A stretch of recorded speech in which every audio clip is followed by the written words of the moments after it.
Well, Ron, when we talk about these preconditioned calf sales, almost all of them, those calves are going to be not sold one by one, so you lose a little bit of individualship in those calves.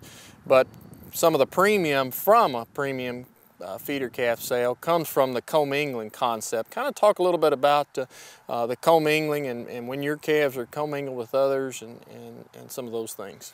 Well, you're right. The mindset has to change from the way most people market calves off the ranch. Anytime you see more than about 5 head in a group, they tend to bring a little more money, and the larger that group gets, that premium advances up to a truckload lot kind of deal. So I think when we look at those premiums, it's important to think about weight, breed type, muscling. All those things have to be considered.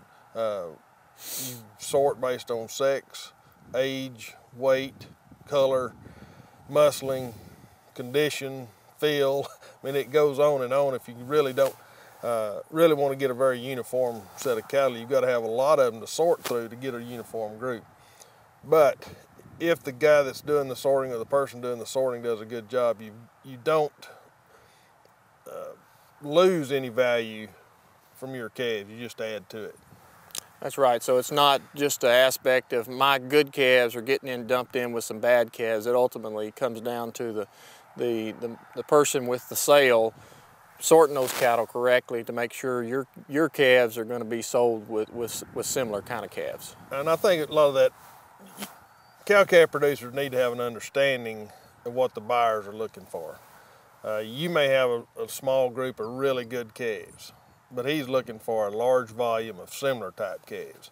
You know, producers, when they're going to go through this effort to wean these cattle, jump through some extra hoops to do it, they're thinking, well, what extra value am I adding to these calves, and what are some additional profit that I can think? Is it, you know, is it $1 a head? Is it $6 a head? Is it $10 a hundred? What are some of those general thoughts as we look at historically? Historically, anywhere from $5 to $10 a hundredweight. Now that's pretty significant when you look at 5 to 6 weight kind of cattle. As cattle get older, premiums normally drop off a little bit because they're older. They have a better immune system, and so weaning's doesn't add that much value to them. But on these 4 weight to 5 weight kind of cattle, we're looking at normally 8 to 10 cent premium, where we're guaranteeing them to be vaccinated, dehorned, castrated, all at the right times. We start seeing premiums up in that $8 to $12 range.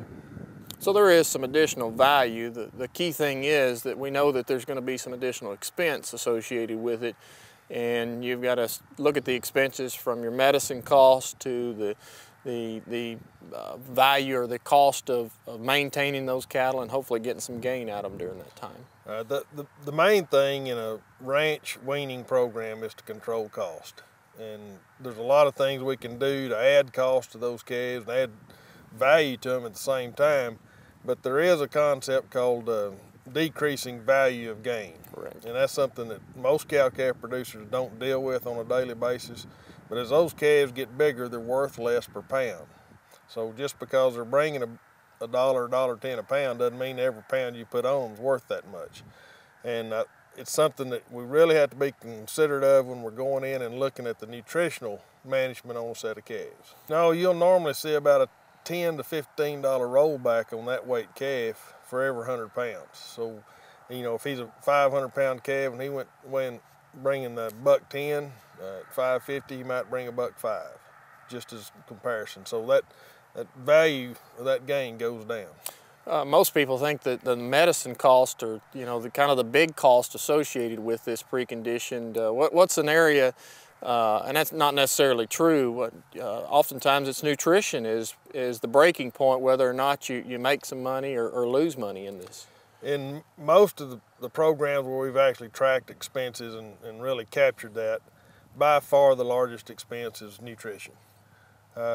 The health charges for vaccinations and dewormings is a fixed cost. If you're going to participate in a preconditioned calf sale nowadays, they require anywhere from $8 to $12 worth of vaccine and dewormer. And so that's just a fixed cost per head. Above that, it gets into whether you're having to pay a facility charge or pasture charge, or you're charging yourself that, or you're buying hay, or you're buying feed to feed those calves. So for most producers, it's when they go to buying feed and not supplementing a forage-based program where we're getting the cost and get in trouble. What about, in addition to the nutrition, you know, we're holding these cattle longer, so there's certainly, the longer you hold cattle, the more risk that something could happen to them from a health concern, even death loss. What are some thoughts on that?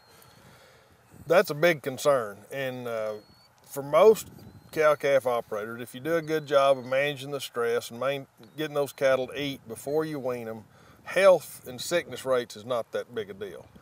But it's always a potential. If something happens to get in those cattle, if you happen to have a PI calf in your herd and not know it, they can spread some respiratory disease very quickly through a herd. That's why the skill set has to be there to evaluate those cattle and see if they're getting sick and know when to start pulling them early. Because the last thing you want to do is retain your own calves and have a lot of sickness and death loss occur in them.